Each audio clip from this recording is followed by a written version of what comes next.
उस रात मैंने जंगल से एक टूटा हुआ पत्ता उठाया और अगले ही पल मेरी जिंदगी में एक झिंझादी दाखिल हुई और बोली, तुमने मेरी रूह को जगा दिया है, अब तुम कभी अकेले नहीं रहोगे। जंगल के किनारे एक छोटी सी बस्ती थी जहां एक नौजवान हकीम रहता था। उसका नाम था फैजान। बहुत ही सादा, शांत स्वभाव का और दिल से सूफी। उसने हिकमत अपने पिता से सीखी थी, लेकिन वो सिर्फ नुस्खे याद नहीं करता था। हर जड़ी बूटी को छूकर उसकी तासीर महसूस करता, जैसे वो उससे बात कर रही हो।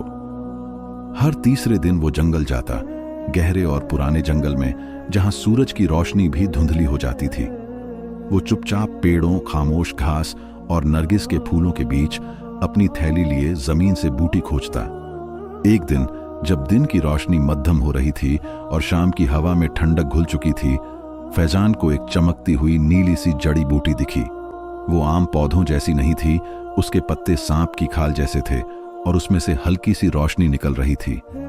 फैजान ने उसे बड़े ही एहतियात से जमीन से निकाला, जैसे किसी की नींद न टूट जाए। उसने उसे अपनी थैली में रखा, बस्ती लौटा और रात को अपने छोटे से कमरे में बैठकर उस जड़ी बूटी को साफ करने लगा।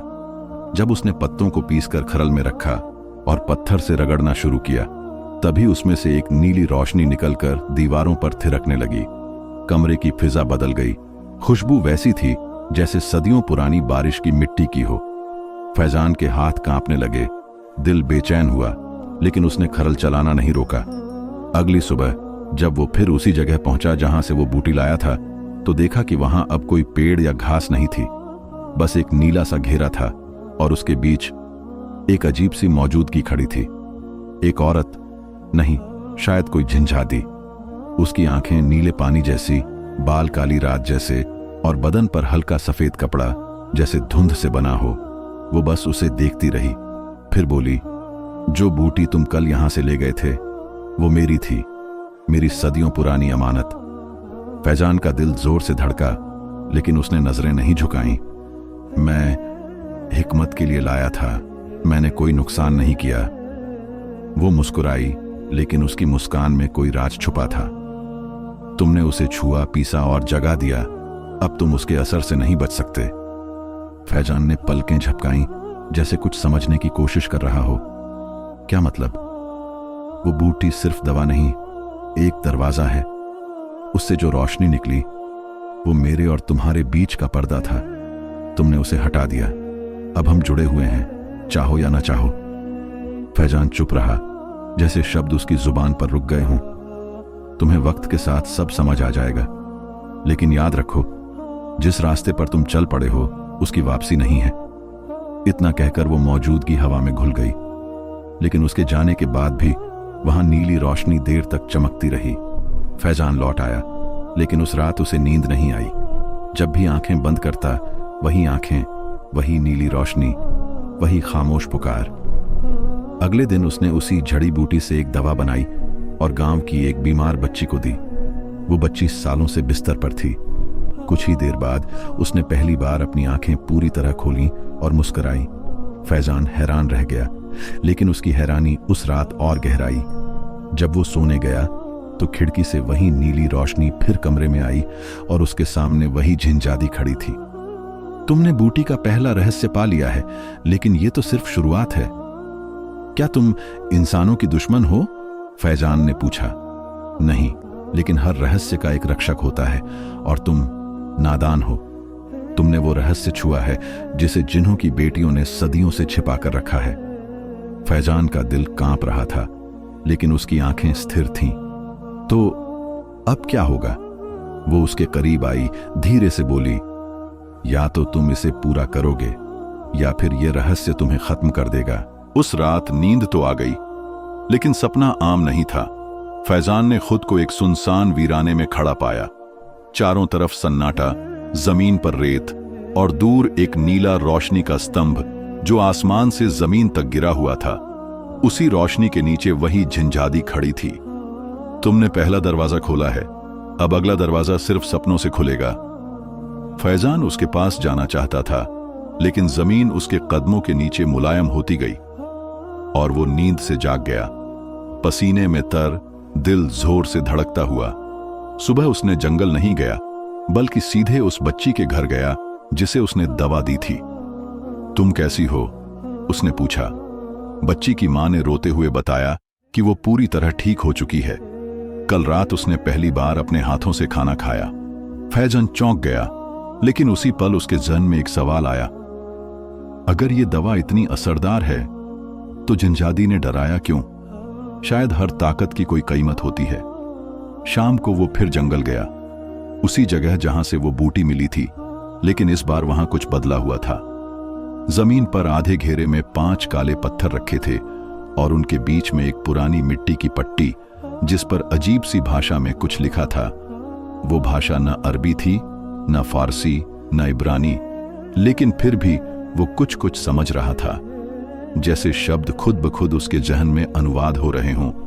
पट्टी पर लिखा था, जिसने रोशनी को छुआ उस पर 3 दरवाजे खुलेंगे। पहला दवा, दूसरा सपना, तीसरा आत्मविलय। फैजान एक कदम पीछे हटा। आत्मविलय। उसी वक्त वही जिनजादी अचानक सामने आ गई, लेकिन इस बार अकेली नहीं थी। उसके साथ एक नौजवान जिन था जो देखने में इंसान जैसा था, लेकिन उसकी आंखें लाल थीं और कंधों पर पत्थर जैसे जलते हुए निशान थे। ये तुम्हारा रक्षक है, अगर तुम अगला दरवाजा पार करने का फैसला करो, जिनजादी ने कहा। रक्षक? क्योंकि अगला दरवाजा तुम्हें उस दुनिया में ले जाएगा जहां सपने असल बनते हैं और असल मिट जाते हैं। फैजान को लगा जैसे उसका दम घुटने लगा हो। अगर मैंने मना कर दिया तो दवा का असर चला जाएगा और वो बच्ची फिर बीमार हो जाएगी। ये तुम्हारा चुनाव है, तुम्हारी मंजिल। कुछ पल वो खामोश रहा, फिर धीमे से बोला, मुझे अगले दरवाजे तक ले चलो। रात होने पर तीनों, फैजान, जिनजादी और रक्षक जिन, जंगल के सबसे गहरे हिस्से में पहुंचे, जहां सदियों से सूरज की रोशनी नहीं आई थी। वहां एक पत्थर का पुराना दरवाजा था जिस पर नीली बूटी की आकृति चमक रही थी।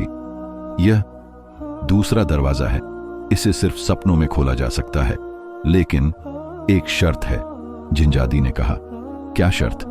दरवाजा तभी खुलेगा जब तुम अपने सबसे बड़े डर से गुजरो, सपने में। फैजान ने सिर हिलाया, फिर वो दरवाजे के बीच खड़ा हुआ। जिनजादी ने एक नीला मोती उसकी पेशानी पर रखा और उसकी चेतना डूब गई। जब होश आया तो वो एक पुराने शहर में खड़ा था। चारों तरफ लोग उसे घूर रहे थे। उसके हाथों में वही दवा थी, लेकिन लोग उसे झर बता रहे थे। इसने मेरी बेटी को मार दिया। ये झूठा हकीम है, जिन्हों की मदद से ये फसाद फैला रहा है। फैजान भागा, लेकिन लोग उसे चारों तरफ से पत्थर मारने लगे। वो चीखा, गिरा, हाथ जोड़ता रहा, मगर कोई उसकी आवाज नहीं सुन रहा था। यही उसका डर था। मैंने किसी को नुकसान नहीं पहुंचाया, वो चिल्लाया। तभी हल्की नीली रोशनी चारों तरफ फैल गई और लोग एक एक कर गायब होने लगे। जिनजादी की आवाज गूंजी, तुमने अपने डर को स्वीकार किया। दरवाजा खुल गया। फैजान की आंख खुली, वो फिर उसी जगह था, लेकिन दरवाजा अब गायब हो चुका था। जिनजादी बोली, अब तुम वो जान सकते हो जो इंसानों से छिपा रखा गया है। अब तीसरा राज दिखाया जाएगा। क्या आखिरी राज वाकई आत्मविलय है? नहीं, वो तो बस तुम्हारी पहचान का नाम है। जो मिटता है वही असल में जीवित होता है। फैजान ने खुद को बहुत शांत महसूस किया, जैसे उसके अंदर कोई नई शक्ति जाग गई हो। तभी रक्षक जिन ने पहली बार उसकी तरफ देखा और धीरे से कहा, जिनजादी ने तुम्हें सब कुछ नहीं बताया? फैजान चौंका। क्या मतलब? ये बूटी, ये राज सिर्फ दवा या ज्ञान का रास्ता नहीं, ये एक कड़ी है। जो इसे छूता है वो उस खानदान से बंध जाता है जिससे जिनजादी का रिश्ता है। फैजान का सिर घूमने लगा। तो क्या मैं अब बंध चुका हूं? अभी नहीं, लेकिन अगर तुम तीसरा दरवाजा पार करते हो तो हां। जिनजादी ने नजरें नीची कर लीं। तुम्हें सब सच बताना चाहिए था, फैजान ने कहा। मैं चाहती थी कि तुम अपनी मर्जी से चुनो। जब इंसान खुद चुनता है तब उसे इल्जाम नहीं होता। लेकिन अगर ये सब एक कायद है तो मैं क्यों जाऊं तीसरे दरवाजे की तरफ? जिनजादी की आंखों में नमी थी। उसने धीरे से कहा, क्योंकि तीसरा दरवाजा मेरा भी रास्ता है, मैं भी कैद हूं। अगर तुम उस दरवाजे से गुजरते हो तो मुझे आजादी मिलेगी। तुम कौन हो? मेरा नाम नाज़मीन है। मैं जिन्हों के उस कबीले से हूं जिसे इंसानों की भलाई के लिए कैद कर दिया गया, और तुम मेरे रास्ते की कुंजी हो। फैजान खामोश हो गया, जैसे शब्द उसके सीने में अटक गए हों। तो अगर मैं तीसरा दरवाजा पार करूं तो तुम आजाद हो जाओगी? हां, और शायद तुम भी, या शायद तुम्हें कुछ खोना पड़े। फैजान ने आसमान की ओर देखा। रात का चांद फीका पड़ने लगा था।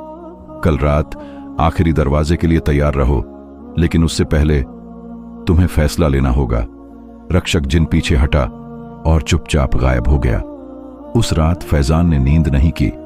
वो बस्ती की छत पर बैठा रहा, चांद को देखता रहा और सोचता रहा, क्या अच्छाई की दवा किसी कैद की कीमत पर लेनी चाहिए? क्या किसी की मुक्ति किसी और की बेड़ियां बन सकती है? और क्या जो जादू भलाई करे वो जादू ही रहता है? शाम की परछाइयां धीरे धीरे फैलने लगीं, तो फैजान ने महसूस किया कि फिजा में एक अजीब सी खामोशी है, जैसे हवा थम गई हो, जैसे पेड़ों ने सांस लेना छोड़ दिया हो। वो अपने कमरे के दरवाजे पर बैठा चुपचाप नीले आसमान को देख रहा था। उसका मन उलझा हुआ था, दिल तेज धड़क रहा था, और आंखों के सामने वो सब पल घूम रहे थे जिन्होंने उसे एक आम इंसान से किसी और ही दुनिया का राही बना दिया था। नाज़मीन, वो जिंजादी, उसकी सोचों में कभी किसी दुआ की तरह उतरती तो कभी किसी राज की तरह गायब हो जाती। रात जब बस्ती नींद की आगोश में चली गई, फैजान ने अपने कंधों पर चादर डाली और बिना किसी को कुछ बताए अपने कदम उस जंगल की ओर बढ़ा दिए जहां आखिरी दरवाजा उसका इंतजार कर रहा था। हर कदम पर उसे लग रहा था जैसे जमीन उसकी सांसों को सुन रही हो, जैसे पेड़ उसकी राह देख रहे हों, जैसे हवा में कुछ पल पल उसके करीब आ रहा हो। जब वो उस जगह पहुंचा जहां पहले दोनों दरवाजे खुले थे, जमीन पूरी तरह शांत थी। अचानक एक तेज नीली रोशनी चमकी और नाज़मीन प्रकट हुई। उसके साथ वही रक्षक जिन भी था, लेकिन इस बार उसकी आंखों में कोई सुकून नहीं था, बल्कि वो गहरे सोच में डूबा लग रहा था। नाज़मीन ने धीरे से कहा, आखिरी दरवाजा तुम्हारे दिल के अंदर है। फैजान चौंका। दिल में? हां, क्योंकि अब जो तुम्हें करना है वो सिर्फ देखना या सुनना नहीं, खुद को अर्पित करना है। क्या कुर्बानी देनी होगी? फैजान ने पूछा, मानो उसका दिल पहले से ही भारी हो। यादें, सपने, शरीर, या शायद कोई रिश्ता, कुछ ना कुछ छोड़ना होगा, क्योंकि तीसरा दरवाजा इंसान को जिन बना देता है और जिन को इंसान। हवा में एक ठंडी लहर चली और आसमान पर नीले रंग की एक चमकती रेखा बनने लगी।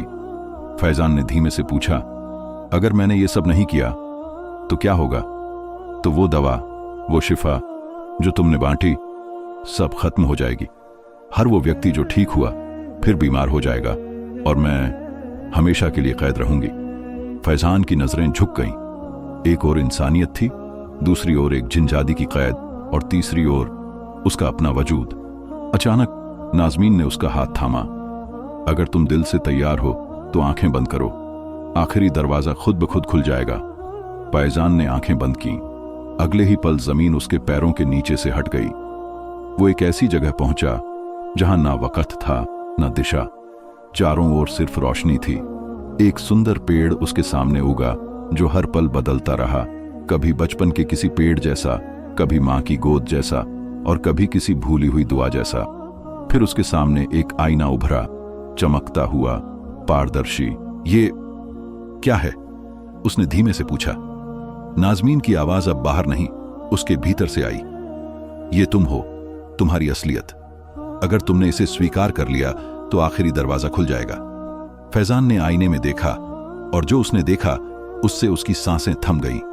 उसने अपने भीतर एक ऐसा रूप देखा जो न इंसान था न जिन, बल्कि एक रोशनी थी, एक लहर जो लगातार आकार बदल रही थी मगर अपनी सच्चाई को नहीं खो रही थी। ये मैं कैसे हो सकता हूं? उसकी आवाज कांप रही थी। क्योंकि तुम सिर्फ मांस मजबूत शरीर नहीं हो, तुम एक उद्देश्य हो, वही उद्देश्य जिसके लिए कई रूहें कुर्बान हुई, वही जिसकी खातिर ये बूटी सदियों से छुपा कर रखी गई थी। अचानक रोशनी की लहरें आसमान तक फैल गईं और आईना चमकने लगा। फैजान ने हाथ बढ़ाया, आईने को छुआ, और कुछ ही पलों में उसका शरीर जमीन से मिट गया। अब वो एक और दुनिया में था। वहां ना नीला आसमान था न धरती, बस एक सुनहरा दायरा जिसके बीच नाज़मीन खड़ी थी। मगर अब वो झंझादी नहीं थी, वो अब एक आम लड़की जैसी थी, सफेद कपड़े में लिपटी, आंखों में आंसू और चेहरे पर ऐसी चमक जो सिर्फ पवित्रता से मिलती है। तुमने दरवाजा पार कर लिया फैजान, अब तुम आजाद हो और मैं भी। फैजान ने अपने हाथ देखे, वो अब हल्के हो गए थे, जैसे रोशनी बन गए हों। क्या मैं मर चुका हूं? उसने पूछा। नहीं, तुमने एक नई जिंदगी पाई है। अब तुम सिर्फ इंसान नहीं, उस ज्ञान के वारिस हो जो सदियों से छुपा हुआ था। नाज़मीन धीरे धीरे उसके पास आई। लेकिन अब तुम्हें एक फैसला लेना होगा। क्या तुम इस दुनिया में रहना चाहते हो या वापस जाना चाहते हो? उनके पास जिन्होंने तुम पर विश्वास किया, तुमसे दवा ली, तुम्हें माना। फैजान ने कुछ देर सोचा, फिर धीमे से कहा, मैं वापस जाना चाहता हूं ताकि दूसरों को वो दे सकूं जो मैंने सीखा है। नाज़मीन मुस्कुराई और सिर हिलाया। तो याद रखना, तुम्हारी यादें नहीं बचेंगी, लेकिन तुम्हारा ज्ञान, तुम्हारी रोशनी हमेशा तुम्हारे साथ रहेगी। एक पल में सब कुछ रोशन हो गया और जब फैजान की आंख खुली, वो फिर बस्ती में था। लोग उसके चारों ओर थे। वो बच्ची जिसे उसने दवा दी थी मुस्कुराती हुई उसके पास आई। फैजान भैया, आप कहां चले गए थे? 2 दिन हो गए थे, उसकी मां ने कहा। फैजान ने मुस्कुराकर सिर्फ इतना कहा, मैं कुछ सीखने गया था। किसी को नहीं पता चला कि वो 2 दिन कहां था, क्या देखा, क्या खोया, क्या पाया। लेकिन अब उसके हाथों से जो दवा बनती थी उसमें एक अलग सी चमक थी, और वो शिफा जो जड़ों में उतरती थी वो उसके दिल को भी नरम कर देती थी।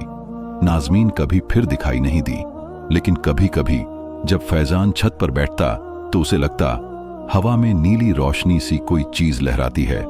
उसे अपने सपने याद नहीं रहे, मगर उसका दिल जानता था वो अकेला नहीं था। वक्त गुजरता गया, फैजान का नाम दूर दूर तक फैल गया।